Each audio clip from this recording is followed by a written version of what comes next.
নমস্কার, আমি ডাক্তার রজত শুক্র Mukhopadhyay, director child health care Arambagh. আমাদের এখনকার আলোচনার বিষয় হলো যে একটা বাচ্চা তাদের জ্বর খুব বেড়ে গেছে, সেই ক্ষেত্রে আমরা কি বলি যে প্যারাসিটামল দেওয়া হয়েছে, তাতেও জ্বর যখন কমছে না, অনেকেই আমরা বলি যে মাথাতে জ্বরটা ঢালো, তাতে জ্বর কমে যায়। এমন সিনেমা আছে যেখানে দেখা যাচ্ছে মাথায় বরফ নিয়ে ধন্যী মেয়ে সিনেমা আছে, মাথায় বরফ চাপিয়ে জওয়ালবাবু যাচ্ছেন, এরকম দৃশ্য আছে।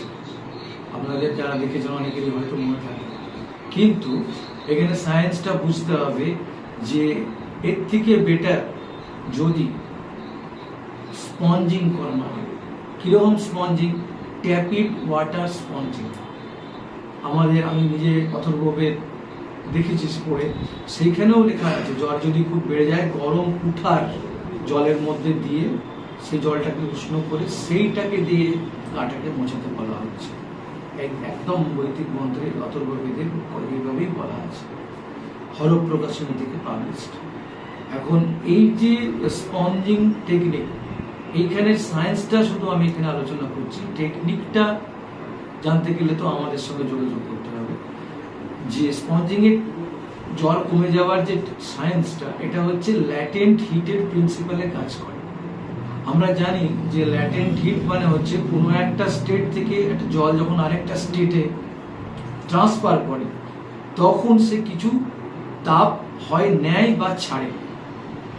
তাহলে যদি আমরা একটা ওয়াইড সারফেসে জলকে যদি আমরা দিয়ে রাখি এবং বাতাস করি, জলটা কিছুক্ষণ পরে এভাপোরেট হয়ে যাবে এবং দেখব সেই এরিয়াটা ঠান্ডা হয়ে গেছে। তার কারণটা হলো এভাপোরেশন হওয়ার জন্য ওয়াইড সারফেসে দ্রুত এভাপোরেশন হচ্ছে।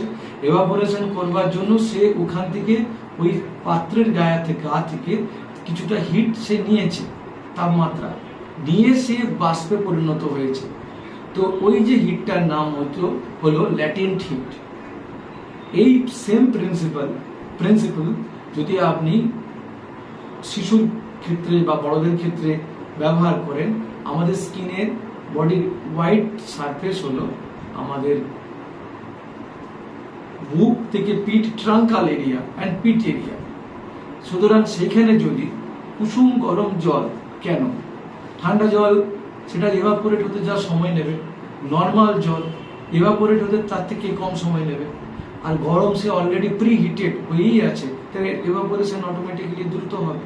তাহলে কুসুম গরম জলটাকে আমি সেখানে একটু বুলিয়ে দিলাম, একটু হালকা পাখা করলাম, মানে এভাপোরেশনে হেল্প করলাম, তার স্কিন থেকে, পেশেন্টের স্কিন থেকে ল্যাটেন্ট হিটটা নিচ্ছে। তাহলে স্কিন থেকে হিটটা তখন তার সেখানে পাস হচ্ছে। ওই যে ল্যাটেন্ট হিটটা নিচ্ছে, কোর টেম্পারেচার, বডির যেটা কোর টেম্পারেচার, সেই মেকানিজমে তখন সে ব্যালেন্স করবার চেষ্টা করছে এবং বডির কোর টেম্পারেচারটা তখন কমে। নর্মালি কোর টেম্পারেচার কনসেপ্টটা থাকানো দরকার। ধরুন আপনি একটা বরফ জলে হাতটা ঢুকিয়ে দিলেন, তাতে কিছুক্ষণ পরে আপনার হাতটা ঠান্ডা হয়ে যাবে, সেটা কিন্তু আপনার বডির ভেতরটা ঠান্ডা হলো না, সেটা পেরিফেরাল টেম্পারেচার, বাহ্যিক। তার জন্যও কিন্তু সঙ্গে সঙ্গে বডিতে কিছু রিফ্লেক্স চালু হয়, হাতটা কন করে, রিফ্লেক্স চালু হয়। কিন্তু কোর টেম্পারেচারকে যদি এফেক্ট করতে হবে, তাহলে এমন কিছু ম্যানুভার করতে হবে যেটাতে কোর টেম্পারেচার এফেক্টেড হবে। আমাদের হাইপোথ্যালামাসের কাছে, যেখানে আমাদের টেম্পারেচার রেগুলেশন সেন্টার আছে, সেইখানে আমাদের ঠিক ফ্রিজের মতো সেট পয়েন্ট, থার্মোস্ট্যাটিক মেকানিজম আছে। সেইখানটাতে সেট পয়েন্ট, যখনই জ্বর হচ্ছে তার সেট পয়েন্টটা উপরে হয়ে আছে এবং কোনোভাবে যতক্ষণ না তাকে আমি কমাতে পারছি, তখন সেট পয়েন্ট উপরে হওয়ার জন্য গোটা বডিটারও টেম্পারেচারটা বেড়ে যাচ্ছে। কিন্তু সেট পয়েন্টটা যতক্ষণ না আমি কমাতে পারছি, ওর মানে বডির টেম্পারেচারও কিন্তু কমবে না। ওই টেম্পারেচারটা কিন্তু core temperature.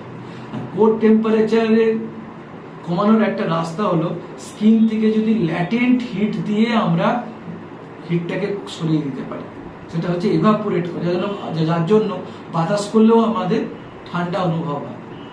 That is the reason. গরমকালেও দেখবেন ভিজে গামছা দিয়ে অনেক গা মুছে বাতাস করে, তার বডিটা ঠান্ডা অনুভব হয়। That is the reason.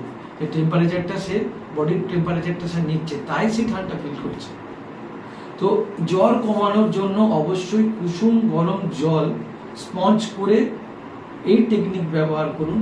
মাথায় যদি জল দিয়ে দেন জ্বরটা হয়তো কমবে, মাথার তো সারফেস এরিয়া অনেক কম বডির তুলনায়, জ্বরটা কমে যাবে, মাথাটা ভিজে আর চুল আছে ভিজে যাবে। পরের দিকে যখন সাধারণ অবস্থায় ভিজে চুলে বাচ্চাটা ঘুমোবে তখন কিন্তু তার জন্য ঠান্ডা লেগে যাওয়ার চান্স এসে যেতে পারে। সুতরাং এই যে চিন্তা ভাবনার বেসিক পরিবর্তন, এই একটা আমি অভিযানে নেমেছি, এইটা আপনাদের মাথায় আপনাদের চোখে আমি আঙুল দিয়ে দেখাতে চাইছি যে আপনারা যেটা করছেন ওইটা নয়, আমি যেটা বলছি এটাকে ভাবুন, এটা হলো বিজ্ঞান। Thank you.